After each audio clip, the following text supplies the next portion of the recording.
andropause ini adalah kondisi di mana terjadinya penurunan kadar hormon testosteron yang drastis ya, yang berkaitan dengan proses pertambahan usia atau proses penuaan ya. Kapan terjadinya? Seperti Mbak Eka bilang tadi ya, biasanya paling sering di usia 45 tahun ke atas.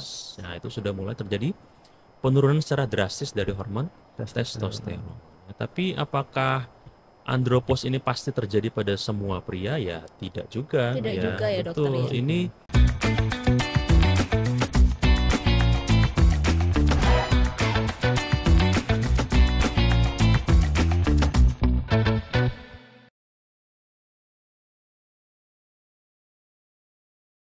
Halo Tribuners, selamat pagi. Pagi. Bersama saya Fani Ramadhani dan rekan saya Septiana Cahyani Eka Saputri dalam podcast Cakap Sana, Cakap Sini. Nah, Kak Ek, hari Iya, ini Kak kita Fani. membahas tentang apa sih? Jadi Kak Fani, hari ini kita akan membahas tentang andropause. Oke. Jadi andropause ini merupakan masalah kesuburan yang dialami oleh pria. Jadi andropause ini merupakan penurunan testosteron yang terjadi pada pria seiring dengan bertambahnya usia, Kak Fani. Oke, menarik ya pemirsa. Ya, menarik sekali Kak Fani. Dan hari ini kita sudah ditemani oleh siapa Mbak Eka? Jadi hari ini narasumbernya ini sangat berkompeten di bidang andrologi, yaitu bersama Dr. Rangga Pragasta SS, SPAND. Beliau merupakan dokter spesialis andrologi RSI Unisma Malang. Selamat pagi, Selamat pagi, dokter. dokter. selamat pagi Mbak Eka, Mas Fani. Iya. Iya, sehat ya dokter ya? Alhamdulillah Iya. sehat. Ya, mungkin bisa disapa Disapa. dulu dokter Tribuners yang ada di rumah. Oke, selamat pagi Tribuners. Perkenalkan, saya Dr. Rangga Pragasta SS, spesialis andrologi. Adalah dokter yang memang mengkhususkan pada penyakit-penyakit atau kelainan pada sistem reproduksi dan seksualitas pada pria. Dan saya bekerja di RSI Unisma. Oke. Wah, terima kasih ya Terima dokter kasih, ya dokter. telah hadir di studio Tribun Jatim Network Malang ini. Dan kebetulan studionya ini studio baru dokter. Wah. Iya, ini perdana loh. Waduh, Dokter Rangga alhamdulillah. menempati studio ini. Iya, dibuka dengan topik yang luar biasa juga Iya, ya. tentang andropause itu Andropause. sendiri ya dokter ya. Oke. Baik dokter, ini kan sebelum kita membahas lebih lanjut tentang andropause itu sendiri, alangkah baiknya kita membahas masalah kesehatan pria ya dokter Iya. ya. Jadi bagaimana sih dok menjaga kesehatan pria itu sendiri dan bagaimana membangkitkan gairah seksualitas pria? Ya, baik ya. Pertanyaan yang memang pasti akan menjadi pertanyaan oleh semua orang ya. Iya, Bagaimana sih kita menjaga kesehatan ya, terutama Iya. pada pria ya. Betul. Jadi begini, pada prinsipnya menjaga kesehatan pria itu tidak jauh berbeda dengan bagaimana kita menjaga kesehatan kita secara umum ya. Jadi yang pertama memang harus kita lakukan, yang paling pertama adalah aktivitas fisik atau olahraga yang cukup ya. Nah, olahraga yang cukup ini juga tidak sebatas oh saya sudah olahraga kok dok seminggu sekali ya. Jadi untuk aktivitas ini juga, aktivitas fisik maupun olahraga ini juga harus dilakukan secara berkala dan secara rutin. Kemudian juga harus disesuaikan dengan porsinya ya. Jadi kalau kita melihat secara fisik tubuh manusia itu kan berbeda-beda antara usia 20, usia 30, 40 ataupun 50 ke atas. Nah, ini juga harus disesuaikan dengan porsi olahraganya. Nggak boleh kita kasih porsi usia 20 tahun olahraga pada pria-pria yang usia 50 ya, nanti akan takutnya menimbulkan problem yang lain ya. Oke. Nah, kemudian selain menyesuaikan porsinya tadi juga frekuensi dan intensitasnya juga harus secara berkala ya. Yang baik itu disarankan itu adalah berolahraga 3 sampai 5 kali dalam satu minggu, kemudian dengan frekuensi sekitar 30 menit waktunya dalam sekali olahraga ya. Baik. Oke. Kemudian dilakukan paling nggak sekitar 1 bulan sampai 2 bulan. Itu baru nanti bisa kelihatan efeknya pada tubuh kita. Jadi olahraganya tuh ada jenis-jenisnya gak sih dok? Sesuai usia itu sendiri. Betul ya, jadi memang jenis olahraga itu banyak jenisnya ya. Ada yang kardio, ada yang olahraga yang power ya, untuk meningkatkan kekuatan otot. Ada juga olahraga-olahraga yang meningkatkan fleksibilitas dari tubuh. Nah, kalau yang pada usia tua itu memang difokuskan pada olahraga-olahraga yang meningkatkan fleksibilitas ya, kemudian meningkatkan kekuatan otot dan juga kardio ya. Tapi nggak seperti ini ya, olahraga nge-gym ya. Oh, iya, iya, nge-gym. Umur 50 tahun disuruh angkat barbel nanti malah patah tulang nanti kan Patah tulang, ya. dokter. Jadi memang harus disesuaikan usianya. Oke. Kembali ke andropause ya dok ya. Ya. Faktor apa saja sih yang menentukan Mm-mm. hormon pria itu dapat meningkat seksualitasnya? Oke. Ya, jadi tadi disebutkan kata kuncinya seksualitas ya. Jadi kalau kita ngomong seksualitas itu memang pada pria itu sangat tidak bisa kita lepaskan dari yang namanya hormon. Oke. Nah, hormon yang paling sering kita sebut-sebut adalah hormon testosteron. Testosteron. Nah, Betul. hormon testosteron ini dimiliki oleh setiap pria. Wanita juga punya hormon testosteronnya, namun kadarnya lebih sedikit dibandingkan pada pria. Oke.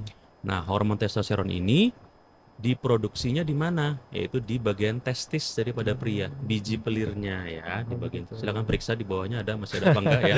Di Iya, situ betul. tempat diproduksinya hormon testosteron. Ya. Jadi kalau kita ingin menjaga kadar testosteron kita tetap normal, yang pasti kita pikirkan adalah bagaimana kita menjaga organ testis kita, ya.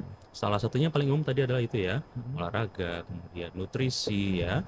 Dan juga yang terakhir itu adalah menjaga supaya testis kita ini dalam kondisi yang optimal untuk memproduksi hormon testosteron. Bagaimana sih kondisi yang optimal itu? Yang pertama kita pastikan kesehatannya dia tidak terhindar dari trauma ya, bentur dan lain-lain itu juga bisa kemudian ada infeksi dan lain-lain itu juga bisa mempengaruhi. Bagaimana menjaganya ya? Yang paling gampang simpel mungkin kita jaga ini ya. Testis itu bisa memproduksi hormon maupun sel sperma yang baik itu ketika dalam kondisi yang tidak terlalu panas ya. Suhu tubuh kita kan rata-rata sekitar 37 derajat ya, 36-37. Testis ini bisa optimal kerjanya itu sekitar 2 derajat di bawah suhu tubuh kita, sekitar 34 derajat. Nah, itu yang harus dijaga. Bagaimana caranya menjaga testis supaya suhu di situ ya tadi ya. Tidak menggunakan pakaian celana dalam yang terlalu ketat ya, tidak melakukan misalnya sauna yang terlalu lama, berendam nih ya, telurnya bijinya direbus ya, bayangin telur rebus nanti ya, jangan berendam terlalu lama, itu juga nanti bisa berpengaruh. Atau mungkin aktivitas-aktivitas yang lain yang bisa menyebabkan testis kita ini terpapar panas yang terlalu lama ya. Jadi begitu simpelnya begitu. Seperti itu ya dok. Terus kalau makanan untuk meningkatkan kesuburan pria itu sendiri apa sih dok? Iya, ya ini juga penting ya, makanan ini banyak sekali ditanyakan ya. Apa dok yang perlu kita konsumsi ini supaya bisa meningkatkan vitalitas bilangnya ya. Betul. Ya, jadi begini, pada dasarnya tidak ada makanan yang spesifik ya yang harus kita konsumsi untuk benar-benar meningkatkan vitalitas kita ya. Pada dasarnya semua makanan yang bergizi seimbang, bergizi baik itu bermanfaat secara positif terhadap vitalitas pria ya. Seperti apa sih makanan yang baik itu? Mungkin dulu pernah dengar kita slogannya ya 4 sehat 5 sempurna mungkin ya. Kalau sekarang mungkin sudah berganti ya slogannya ya. Jadi gizi seimbang. Walaupun pada dasarnya mungkin prinsipnya nggak jauh-jauh beda ya. Jadi itu yang harus diatur ya, gizi seimbang. Jadi makanan yang kita makan juga harus seimbang porsinya, nutrisinya. Seimbang apanya ya? Kandungan karbohidratnya, kandungan proteinnya, kandungan lemaknya, kandungan mineralnya, dan juga kandungan vitaminnya. Itu harus kita jaga porsinya supaya seimbang. Jangan sampai yang kita tidak harapkan adalah ketika kita makan satu porsi, kita bilang yang gizinya kita tidak seimbang adalah misalnya nasinya satu tumpuk nih 3 sendok makan nih, sekitar 70% dari piring kita. Sedangkan proteinnya cuma secuil tempe satu misalnya, atau mungkin tahunya sepotong. Kemudian nggak disertai sayuran sebagai sumber serat, mineral, dan vitamin. Nah itu adalah contoh-contoh diet yang tidak seimbang. Yang seimbang bagaimana? Ya karbohidratnya 30%, proteinnya sekitar 20-30%, lemaknya 20%, protein juga 10-15%. Kita sertai serat ya, seratnya sekitar sepertiga lah dari porsi ya. Bisa dari sayur-sayuran ya, dari buah-buahan. Kemudian juga perlu dipertimbangkan adalah itu sumber-sumber mineral dan vitamin ya dari sayuran dan buah-buahan ya. Sertai juga cairan yang cukup, minum air yang cukup, minum air putih yang cukup ya dokter. Ya. Jadi dok, lalu gangguan seksualitas apa sih yang sering dialami oleh kaum Adam ini sendiri, dan masalah kesuburan apa yang sering mengintai pria itu sendiri? Ya oke ya, jadi menarik ini ya. Jadi kalau saya melihat ada 2 problem yang memang sebenarnya problem yang terpisah ya. Pertama adalah masalah seksualitas dan masalah kesuburan ya. Kalau dari sudut pandang andrologi ini adalah 2 kasus yang berbeda, sehingga penanganannya juga mesti berbeda ya. Oke, kita ngomong yang pertama dulu ya. Masalah seksualitas apa sih yang paling sering dialami ya? Mungkin sekitar 60% pasien-pasien saya yang datang itu adalah pria-pria yang mengalami gangguan disfungsi ereksi. Ya. Sudah pernah dengar ya istilah itu ya. Jadi disfungsi ereksi adalah problem yang memang dialami pria, di mana seorang pria ini tidak mampu atau tidak bisa mencapai atau mempertahankan ereksi yang kuat dalam mencapai hubungan seksual yang memuaskan ya. Jadi itu adalah masalah yang paling sering dialami. Kemudian selain itu ada masalah ejakulasi dini atau premature ejaculation ya. Ini adalah kondisi di mana seorang pria ini tidak bisa menahan ejakulasinya ya. Ada yang bilang kurang dari 1 menit, ada yang bilang kurang dari 3 menit ya. Tidak bisa menahan ejakulasinya dalam jangka waktu tertentu yang nantinya akan menimbulkan distress ya, yang menimbulkan tekanan pada psikisnya ya. Jadi itu masalah seksualitas yang paling sering, dan yang lain juga paling biasanya adalah masalah gairah yang menurun ya, libidonya menurun ya, kalau kita bilangnya MHSDD ya, male hypoactive sexual disorder ya. Di gangguan di mana seorang laki-laki ini sudah nggak mengalami gairah lagi, nggak ada keinginan untuk berhubungan seksual dan lain-lain ya. Itu biasanya faktornya apa, Dok? Kalau misalkan gairah itu menurun sendiri bagi pria? Kalau faktor penyebabnya apa sebenarnya banyak ya, tapi yang paling sering pertama adalah kita bilang tadi ya, kalau kita ngomong seksualitas nggak bakal lepas dari namanya hormon. Betul ya. Jadi masalah yang paling sering pasien-pasien saya alami ketika mereka datang dengan masalah seksualitas tersebut, biasanya itu ada masalah di hormonal ya. Apalagi yang gairah menurun ya, kita ngomongin spesifik ya. Jadi itu biasanya sih usia-usia di atas 45 tahun ya, itu datang, "Dok, saya kok sudah mulai menurun ya gairahnya ya, saya nggak pengen berhubungan lagi ya." Rata-rata dengan keluhan seperti itu. Beda dengan saya umur 30, kalau umur 30-an kemarin saya kok tiap hari pengen aja terus rasanya. Nah, kemudian usia bertambah kok sudah berkurang keinginannya. Nah, itu biasanya salah satunya kemungkinan bisa disebabkan oleh proses penurunan hormon. Ada nggak sih, Dok, penyakit-penyakit tertentu yang mempengaruhi seksualitas? Ada ya, ini Apa itu, banyak, cukup banyak ya. Jadi kalau kita ngomongin penyakit seksualitas karena organik, ada lagi ya di kriterianya tersendiri. Contohnya misalnya gangguan seksualitas ya, disfungsi ereksi misalnya ya. Disfungsi ereksi ini adalah merupakan salah satu penyakit juga yang cukup sering dialami oleh pasien-pasien yang menderita penyakit-penyakit kencing manis ya, diabetes mellitus ya. Jadi banyak pasien-pasien saya yang sedang menjalani pengobatan atau sedang menderita kencing manis, diabetes mellitus, mengeluhkan juga, "Dok, saya nggak bisa ereksi, Dok." Nah, jadi memang pada pasien-pasien yang diabetes mellitus atau kencing manis ini memang problemnya itu ada di pembuluh darah biasanya ya. Komplikasi terseringnya di pembuluh darah kecil maupun pembuluh darah besar ya. Dan kalau kita ngomongin ereksi, fungsi ereksi itu kan sangat dipengaruhi oleh fungsi dari pembuluh darah.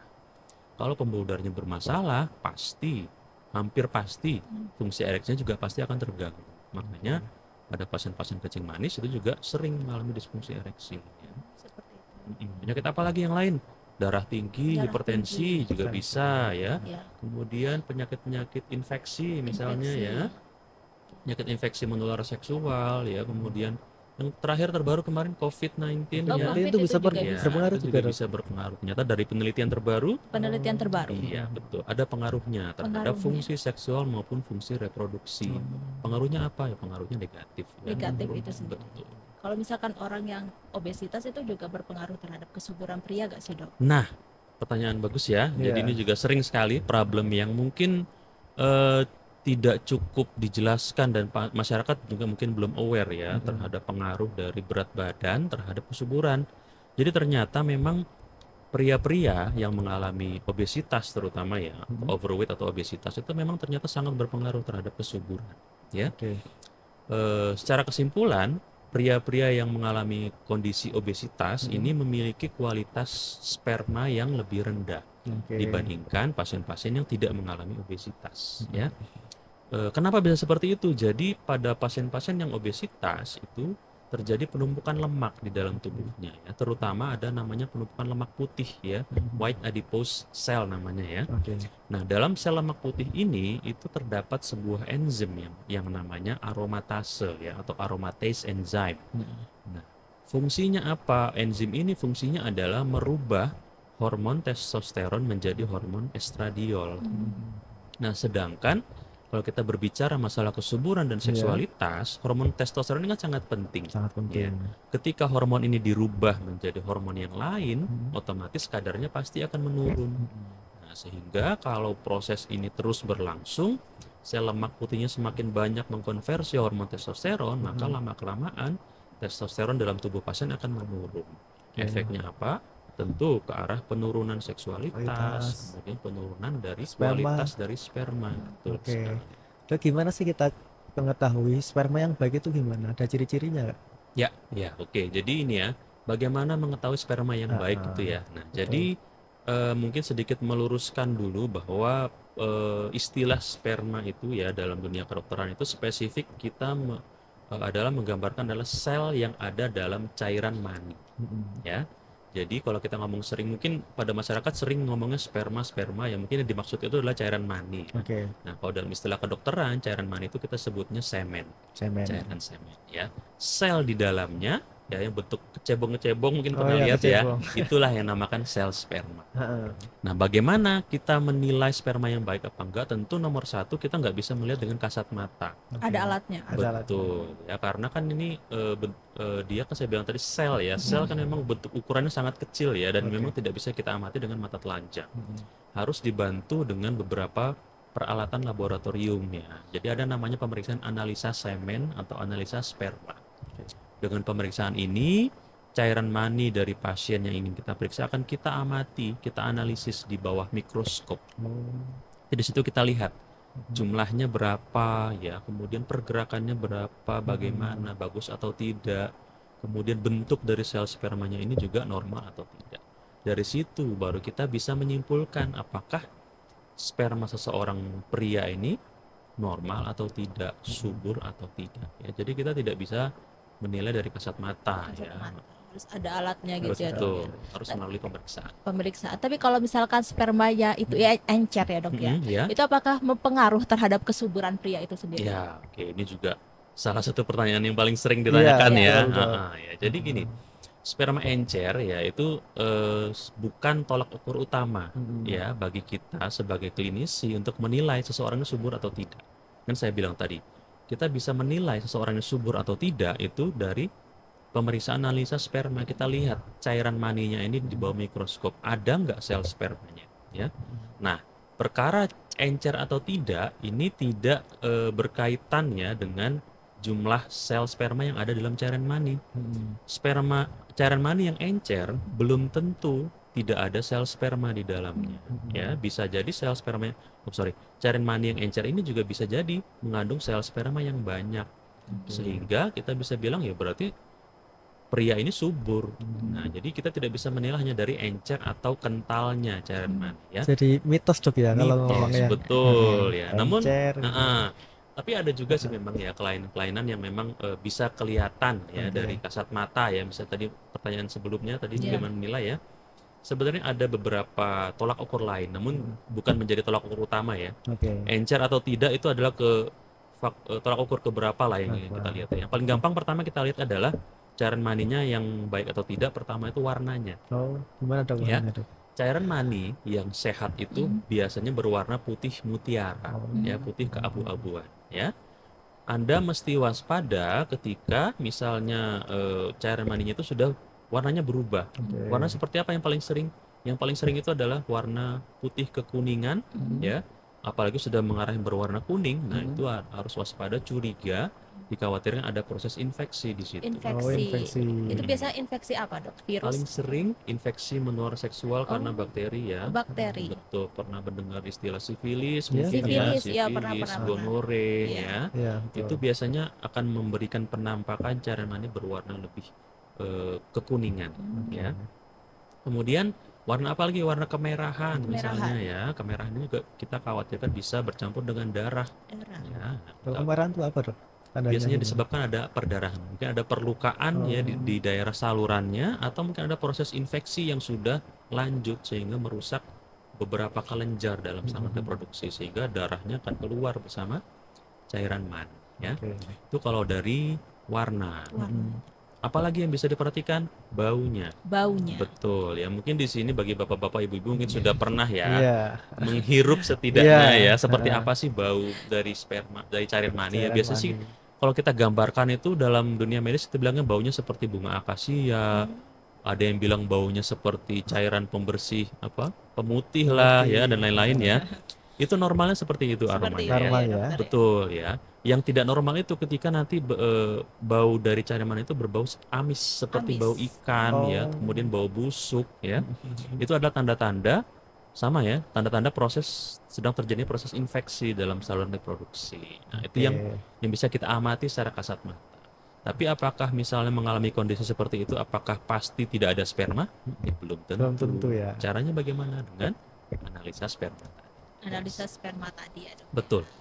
Dok, ini kan kalau misalkan memasuki andropos, Iya. ya dok. Ini kan usia 45 tahun ke atas ya dok ya. Benar Seringnya tidak, Dok? begitu, iya. Seringnya begitu Iya. ya dokter ya. Dan ini apakah andropos ini juga berpengaruh terhadap masalah kesuburan pria itu Oke, sendiri?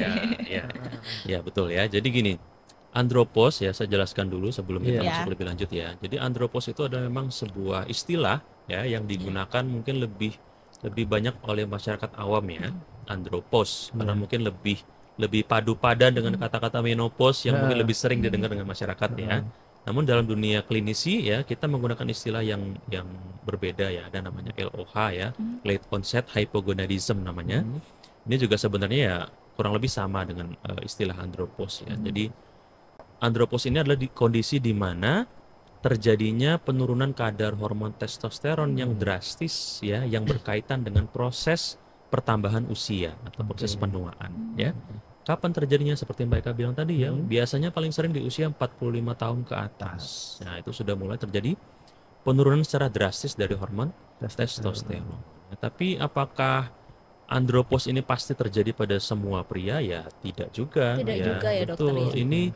Ini bedanya ya dengan Iya. menopause ya. Menopause. Kalau menopause pada wanita Iya. ya itu hampir pasti terjadi pada seluruh wanita ya. Sedangkan pada pria yang padu padannya adalah andropos ini ternyata tidak pasti terjadi pada setiap pria. Tidak. Tidak terjadi dok ya. Betul, Setiap tidak pria. pasti terjadi. Oke. Tapi semua pria punya potensi atau Oke. punya resiko untuk mengalami kondisi yang namanya Andropos. Andropos itu sendiri ya. Oke, kalau boleh tahu untuk penyebab andropos itu apa sih dok? Penyebabnya ya tadi ya, karena saya bilang tadi andropos itu definisinya adalah penurunan kadar hormon testosteron yang disebabkan oleh proses penuaan. Penyebabnya itu ya, kalau kadar hormon testosteronnya sudah jauh di bawah normal, biasanya sih kita pakai patokan sekitar 200 mg per desiliter ya, atau Iya. nanogram per desiliter. Jika di bawah itu kemudian disertai berbagai gejala dan tanda, ya itu baru nanti kita bilangnya ini sudah mengalami andropos. Andropos. Terus Iya. tanda-tandanya itu apa dok? Ya, jadi tanda-tanda andropos ya mungkin ini juga mudah dikenali ya, karena pada dasarnya prinsipnya juga nggak jauh beda dengan menopause ya. Oke. Kalau orang menopause mungkin apa Mbak Eka gejala yang paling sering mungkin? Pernah lihat nggak orang yang Itu menopause? mensnya udah Mm-mm. enggak mens Mensnya lagi. sudah nggak Iya. udah berhenti Iya, ya, nggak sudah keluar darah berhenti. lagi. Terus apa lagi? Ada lagi nggak? Yang paling sering mungkin? Usia Usia, 60 betul. tahun ke atas ya dokter ya. Mm-mm. Iya. Pernah dengar nggak kalau sudah menopause kok gampang marah sih gitu? Oh iya, iya, iya, dokter iya. ya. Gimana tuh, Dok? dokter. Jadi pada laki-laki Iya. juga sama ya. Ada juga gejala seperti itu. Ada mood swing namanya. Oh, Mood swing. Iya. Betul, kadang-kadang pagi Baik. orangnya happy, malam kok tiba-tiba jadi pemarah Heeh. ya. Itu juga bisa dialami oleh pria-pria yang mengalami andropos ya, karena hormon testosteron nggak semata-mata mengendalikan fungsi seksual, tapi fungsi emosional, fungsi kognitif, fungsi fisik juga dikendalikan oleh hormon testosteron ya. Oke. Itu yang gampang dikenali. Contoh lainnya apa? Yang paling signifikan gejala yang paling sering muncul ya. Yang pertama adalah disfungsi ereksi. Ya, jadi kalau bapak-bapak usia 40-an, 45 tahun datang ke keluhan, dok, ereksi saya udah nggak kuat, ya berarti satu sudah mulai curiga bahwa pasien ini mungkin mengalami kondisi andropos. Ya. Itu gejalanya ya, disfungsi ereksi. Gejalanya apalagi yang lain? Yang paling sering gampang kelihatan mudah lelah, Udah ya, lelah. gampang capek, bawaannya mager, ya, pengen tidur-tiduran terus. Oke. Kemudian habis makan itu mau langsung rebahan. Oh. Nah, ya. Terus apalagi masa ototnya berkurang ya, dulu mungkin six pack ototnya ya, otot bisa-bisa besar, ini sudah mulai mengkerut ototnya ya. Itu juga dialami oleh pasien-pasien andropos. Terus apalagi penumpukan lemak Oh, di mana? Di di perut. perut. Wah, Perut saya juga buncit. nih. Nah, harus waspada ya. Jadi bapak-bapak habis menonton ini monggo silakan langsung diukur lingkar perutnya ya. Lingkar perut di atas 90 cm pada pria itu harus sudah waspada ya. Oke. Mungkin akan beresiko mengalami penurunan kadar hormon testosteron ya. Selain itu ya tadi ya nggak konsentrasi juga misalnya, nggak fokus nih laki-laki juga bisa mungkin disebabkan oleh penurunan kadar hormon testosteron. Oke. Ya. Kalau cara mengatasinya gimana, Dok? Cara mengatasi, Nah. oke ya. Jadi pertama, kalau kita ngomongin cara mengatasi Nah. andropause ya, ini kan kondisi di mana penurunan kadar hormon testosteron yang dipengaruhi usia. Iya. Otomatis kalau kita ngomongin usia ini nggak bisa dilawan ya. Tua ini nggak bisa diputar balik. Proses penuaan ini tidak bisa kita cegah. Yang bisa kita lakukan adalah memperlambat prosesnya, kemudian mencegah agar proses tadi tidak menimbulkan kelainan yang negatif terhadap tubuh kita. Bagaimana caranya ya, tadi akan kembali lagi ke pertanyaan paling awal tadi ya, bagaimana menjaga kesehatan seorang pria Iya, ya, dokter. dengan aktivitas fisik yang rutin ya, karena hormon testosteron ini sangat dipengaruhi oleh olahraga ya. Semakin banyak kita berolahraga, semakin banyak otot-otot yang kita gunakan dalam beraktivitas, maka ada istilahnya reseptor ya kita bilangnya. Reseptor testosteron juga akan semakin banyak. Sehingga kalau reseptornya sudah banyak, otomatis otak nanti akan mensuplai hormon testosteron lebih banyak. Otak akan mensuplai hormon-hormon lain ya, seperti FSH, LH yang digunakan untuk produksi testosteron lagi secara alami oleh testis kita ya. Sehingga nanti diharapkan jika kita sudah olahraga dengan aktif, kadar hormon testosteron kita pada saat kita menua turunnya tuh nggak terlalu drastis lah ya, turunnya sedikit-sedikit gitu. Ada rekomendasi olahraga nggak, Dok, untuk meningkatkan testosteron tadi? Oke ya, untuk Pak ya, rekomendasi olahraga. Oke. Jadi pada dasarnya nggak ada patokan khusus ya. Intinya jangan sampai olahraga yang terlalu berat ya. Olahraga yang intensitas berat seperti angkat besi ya, kemudian angkat-angkat beban yang lain ya, karena angkat-angkat berat ini juga ternyata pada beberapa penelitian ya memang ada yang mengatakan berhubungan dengan tingkat kesuburan. Jadi aktivitas olahraga yang terlalu berat, angkat-angkat beban ini ternyata pada beberapa studi ini bisa beresiko atau berpotensi menyebabkan kelainan yang namanya varikokel. Betul, varikokel ini adalah pelebaran pembuluh darah di bagian testis ya, nanti akan ke kesuburan ya. Nah, sehingga kita tidak menyarankan kalau aktivitas olahraganya terlalu berat ya. Tapi kalau memang sudah biasa ya, sudah memang kapasitas fisiknya bagus ya monggo silahkan. Tapi buat bapak-bapak yang memang belum terbiasa untuk nge-gym aktivitas berat, cukup olahraga ringan sedang ya. Kalau saya sih bilangnya olahraga yang rekreatif ya. Kalau jogging itu, Dok, boleh nggak sih? Jogging cocok ya, jogging boleh ya. Jogging ya, olahraga ringan, jogging, sepeda statis, berenang. Ya. Kemudian aerobik ya, itu juga bagus ya. Jadi hanya diatur saja nanti ya, frekuensinya berapa lama, intensitasnya dan lain-lain ya. Jadi pada dasarnya nggak ada olahraga khusus yang bisa meningkatkan ya gitu. Biasanya berapa jam, Dok, untuk olahraganya kalau penderita andropause ini? Kalau menderita andropause pada usia-usia di atas 45 tahun ya kita menyarankan olahraganya mungkin sekitar di atas 30 menitan lah ya. 30 menit sampai 45 menit untuk tahap awal ya. Kemudian nanti akan kalau memang fisiknya cukup kuat untuk mengimbangi, bisa ditambah lagi porsinya menjadi 45 menit, 50 menit ya, selama 3 sampai 5 kali dalam 1 minggu.